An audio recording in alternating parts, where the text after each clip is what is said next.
Nearly 1 in 4 Colorado smokers traded cigarettes for vaping, but new taxes will hopefully break the trend.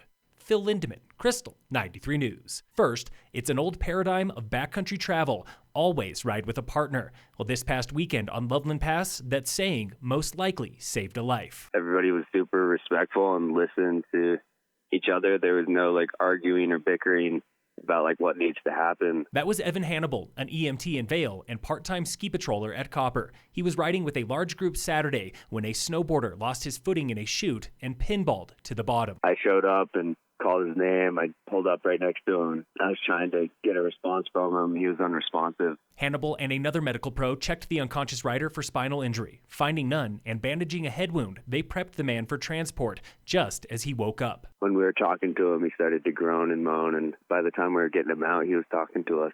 So that was huge. Then, near disaster struck again when an avalanche rocked another chute just 300 yards away. That was just a prime example of it's not always the first rider or second rider to ride a face to trigger an avalanche. I mean, that was probably the 25th track down that face. Search and rescue arrived about 30 minutes after the crash. By then, Hannibal and crew had already moved the injured man to the highway, saving precious minutes. All in all, I thought it was a success.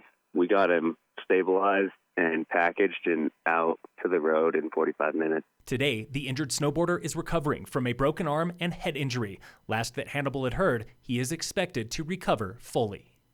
A record low 13.7% of Americans smoked a cigarette last year, according to the CDC, down 10% in a decade and 67% in 50 years. But only time will tell if new, stricter laws and taxes will have the same effect on vaping. We anticipate the tobacco use data to go up from 2019, but then I think in 2021 we're hoping to see it has decreased. That was Lauren Gilbert with Summit County Public Health. Smoking is down 16% in Colorado, but 1 in 4 smokers traded cigarettes for vape pens, and vaping was up 8% last year. The most concerns that we've heard is about the tax piece, citizens being concerned that it may not be an effective strategy and worried about losing business. A campaign by Summit High School students led the call for new taxes and even changed the legal age to 21 before the feds did. But I've also heard smokers say that they've decided to quit because they can no longer afford tobacco or nicotine products. Officials estimate new taxes could earn $3.8 million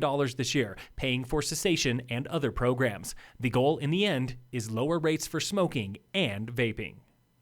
County commissioners did not vote today on a minimum wage increase, leaving that contentious decision for 2 weeks from now, February 11th.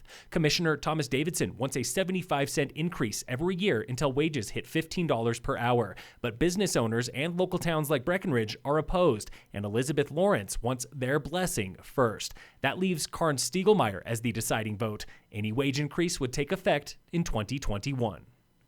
The Backcountry Film Festival comes to CMC in Breckenridge this Friday with a slate of short films and plenty of swag to support women's avalanche education. Frisco's Kenzie Carson with Backcountry Babes. We are a human-powered guide service, so backcountry skiing and avalanche education primarily for women. 2 of Carson's favorite films are features on pro ski mountaineer Carolyn Glick, who's been taunted by cyber trolls, and the Denali National Park sled dog team. Backcountry Babes hopes to raise $1,500 for Avi scholarships at the festival. Which is ultimately why we put on this event, is to give women access to scholarship money to be able to take their avalanche education courses. Tickets are $12 through backcountrybabes.com. In sports, the Nuggets play the Grizzlies tonight at 6, and in local sports, brought to you by American Family Insurance, the Weiss Agency, Summit High boys and girls basketball play Glenwood Springs at home today. The Breckenridge Vipers are back on home ice this Friday for the Pikes Peak Vigilantes, and the Vipers are hunting for their first win since November. Get tickets at breckvipers.com. Phil Lindemann, Crystal 93 News.